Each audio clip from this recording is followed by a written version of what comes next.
Hey, welcome to Book Mob episode 54, the last one of 2024. And obviously today I'm going to be talking about what I've read in 2024. And I'll just use my Goodreads account as a means of keeping track of what I've read. When I read, I generally write a short review of each book, and mainly that review is just to express how I feel about a certain book. It's not a critique, really. It's not like me saying, oh, this is a book that you should read or shouldn't read. It's more like how I found it, more of a feeling, an emotional reaction. And I had a pretty good year, I think, for reading. According to my Goodreads account, I read 94 books this year. That was 44,437 pages read, which is pretty good. The shortest book I read was 128 pages, and the longest I read was 1,305. Average book length for 224 is 472 pages. The most popular book that I read was, or the most reviewed book is The Road by Cormac McCarthy. That was my second reading of that book. A great book, by the way, and highly recommended. And I guess that's why there's 1,719,276 reviews of that book. Apparently my average rating for 424 is 4.1. I mean, I tend to like books, and even books that I don't find entirely gripping or even pleasurable. I understand the effort it takes to write a book, to publish a book, to sell a book. So I try to be kind, even with books I don't appreciate. My first review for 2024 was a book by Mona Awad, which is ROUGE, and in fact that was she was the second author, the second book I read in 2024, and that was her second book, Bunny, which is a previous book for that. I'll stick up I'll insert the actual video that I made of the covers of each of the books that I've read in 2024, and it's quite a few. I'm going through the list now. I reread The Blind Assassin by Margaret Atwood, which is brilliant. Reread for the third time, or the fourth time, The Executioner's Song by Norma Mailer, which is just a fascinating and outstanding book of its genre, like the journalistic novel, real event, but sort of interpreted by the writer, as opposed to an actual memoir or a history of an event. And The Executioner's Song is about the execution of the double murderer Gary Gilmore in Utah in 1977, I think it was. And it's a real heavy tome, but it's a great read, and I highly recommend it. What else did I read? I mentioned I read The Road again, which is great. Had a couple of Dean Koontz, because you can buy Dean Koontz paperback novels at Big W Library for about $5 each. But obviously I've read all of the titles that were available at Big W Library, because since the last one I read, there just hasn't been any more titles added to that author. I went through a phase. I read about 4 books that I found, or 5 books in garden libraries, street libraries, and The Flight of the Phoenix, the Travis McGee novels, which were pretty intense, sort of secret agent novels written when men were men and women were women, and so that was quite a nice exchange of ideas between how people write about certain events 40, 50, 60 years ago and how they write about them now. Then I went on my Stephen King marathon, because I wanted to get through the entire Stephen King library, and I think I have, but there's some ambiguity between the library, the full library that I've seen on Wikipedia, I've seen on Stephen King's page. So I think I've gone through every single novel or story that he's written, including all these short story collections, but I could be wrong, and I'm happy to be wrong because I really enjoy his books. They're fun and entertaining, and it takes you out of your life. You read those books and you get lost in the story and the characters, and he has a real great way of, and again, I guess most of his great works were in the 70s and the 80s and early 90s. Not to say that he hasn't written good books since, because he has. The particular one that I love in the later part of his career was the time travel book about the assassination of John F. Kennedy, which is a really, really great book.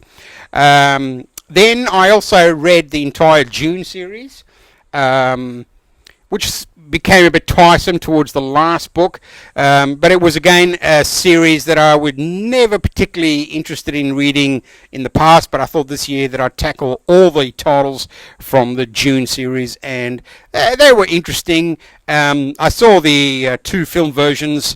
I'm still particularly a big fan of the David Lynch film version in 1984, but the recent Dune films are pretty good, and the novels are, they're not as the novels that continue from the original Dune story just kind of go into sort of soap space opera, and other than that, unless you're a dedicated science fiction Frank Herbert fan, that's the only reason I would read it. I wouldn't go to town. I wouldn't. I think reading the first copy of Dune, or the first volume in the series, is good enough. I mean, it's hard enough getting people to read, let alone read 7 books of a novel. Then I remember William Peter Blady's Exorcist, which is a great book. The film that was, again, I saw the film long before I read the book, because I was a child when the film came out, and I did see the film, which is kind of irresponsible, but which is a terrifying film. But the book is really good. It's well worth reading, and I highly recommend William Peter Blady's The Exorcist as a novel. And also I discovered that I really, really enjoyed reading Dan Simmons, and I think I read about 6 of Dan Simmons' novels this year, and he always packs them in, and love his work. He writes horror, science fiction, so it kind of spreads over a few genres. But Dan Simmons is someone, if you're looking for something to really hook you in with a great story, Dan Simmons is your man. The last book I read of Dan Simmons this year was Drood, which is like a take on Charles Dickens, which was just fantastic. It was a really fun read, and I love the cultural and social implications of writing about a writer and just making up and creating a story about his life. And it was really, really well done. I really enjoyed Drood. Drood was one of my big good reads of 2024. Also, I excuse me, getting old. Jack Carr's Red Sky Morning, which is, I think, the 7th book. Let me just check. 1, 2, 3, 4, 5, 6, 7th book in the James Reese ex-SEAL, madman, vengeance-driven soldier who's always, trying to do the best of the good guys and killing the bad guys. I mean, he gets, if you look at his reviews on Amazon, I mean, the hysteria around, this right wing, blah, blah, blah. I mean, it's just so funny because it's just an entertaining spy adventure story. I enjoy the reading, and I'll keep reading them, the James Reese stories as they come out. And I think he's probably released almost one every year in the last 7 years. So he's doing a lot of work. And then I had a great finishing up Ken Follett's historical Knightsbridge series.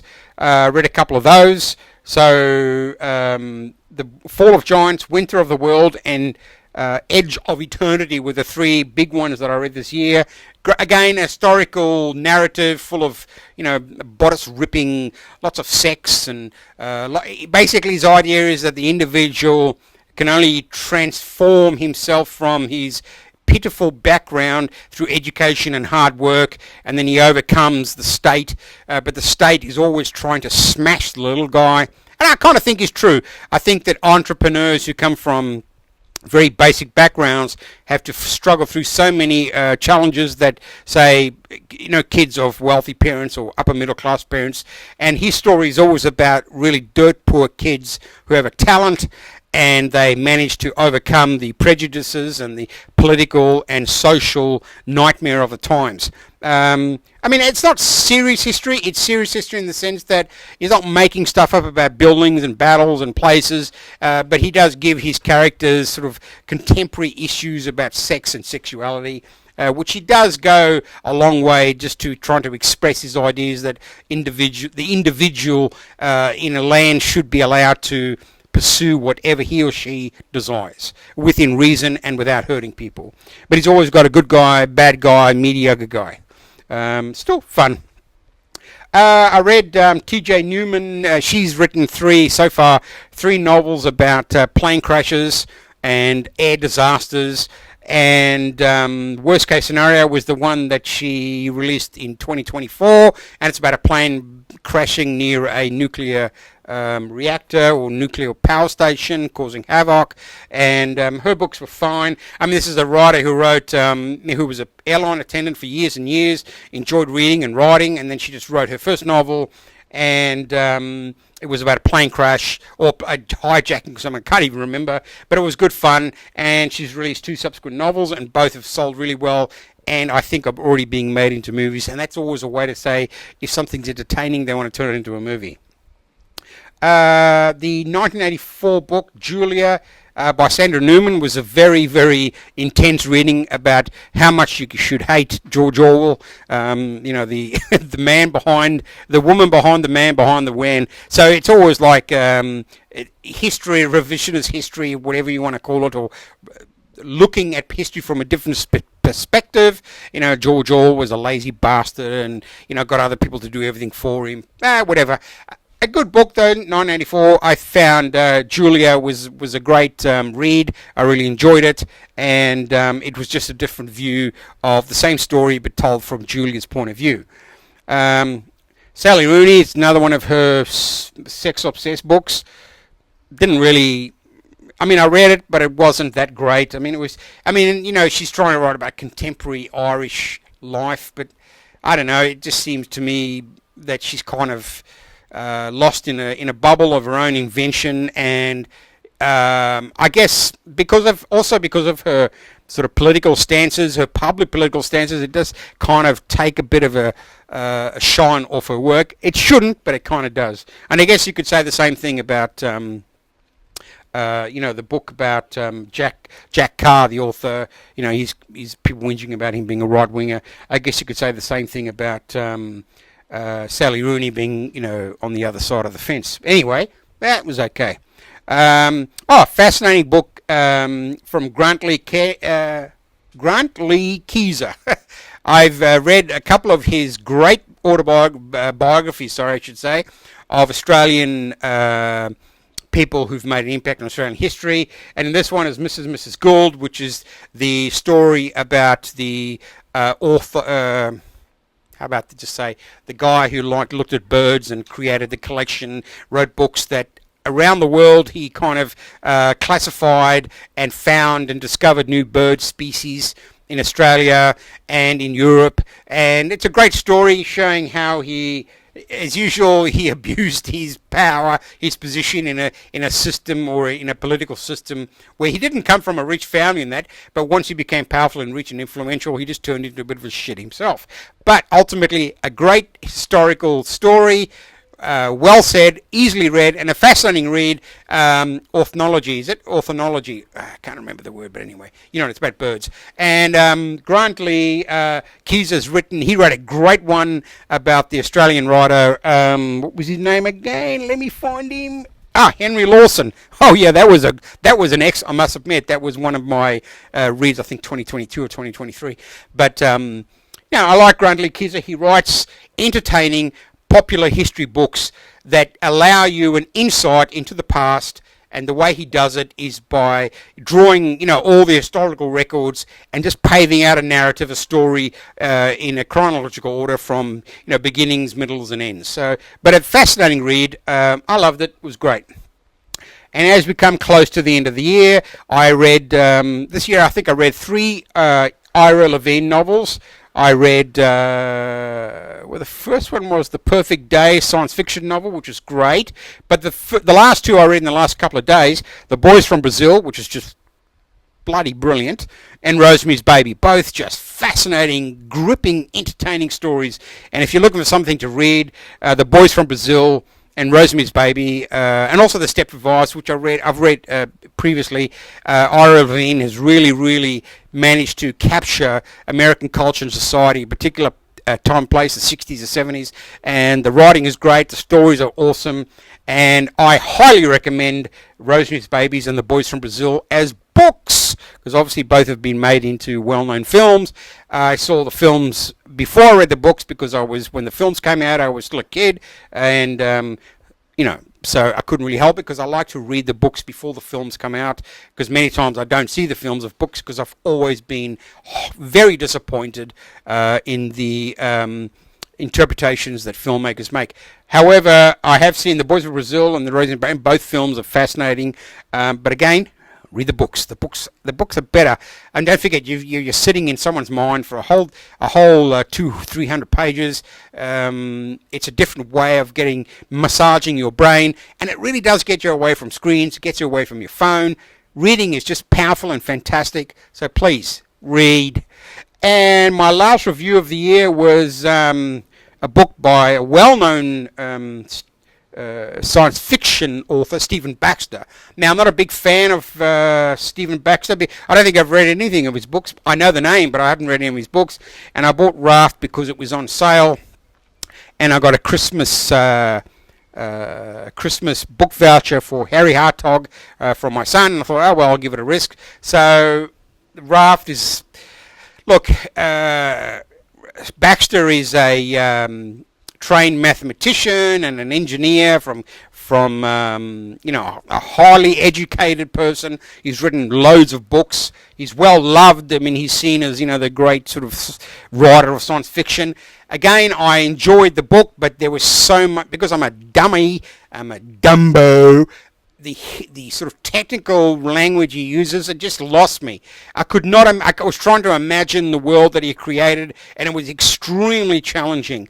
And that kind of overwhelmed me while I was reading the book. And it's not a chunky book, but it's dense. And I kind of enjoyed it. It was my last book of 2024, and I went through it, and I wanted to finish it purely because I knew that the days were running out for 2024, and I wanted to get it finished. So I might have sort of just read a bit too quick. Story of a 500-year-old human spaceship that goes through some portaling time, I don't know, whatever, and ends up in some other weird nebula universe. And again, I'm already lost. And it's 500 years later, and the civilization from the ship and other people who sort of live in different parts of this little sort of part of the universe. And basically, it's like a Messiah type story where one person, a man again, comes out and he leads the survivors to a promised land. Much like Paul Moadib from June. Look, it was, it wasn't entertaining. It was kind of a bit of a slog. Nevertheless, I'm sure that Baxter fans would probably love it. Just not my cup of tea. All right, so that's the end of 2024's reading. For the next couple of days, I'm going to read another Philip K. Dick. This one's The Penultimate Truth, which sounds great. It's about a bunch of people who think the World War III is not finished, but they all live underground, but in fact it is finished, and people bullshitting them. I'm going to get into some Charles Bukowski short stories, The Tales of Ordinary Madness. That was a great film, and I'm still slogging through Jordan B. Peterson's We Who Wrestle with God. I mean, I don't know it's interesting and tough, but I don't know if if it's because I'm not a religious person that I'm finding it hard to read. I'm trying to read it from a point of view of interest and of knowledge. And that wraps up 2024 of Book Mob. I'll see what happens in the new year. Not sure if I'll keep going with episodes, but who knows. So have a great new year, and I'll see you reading through the week. Bye.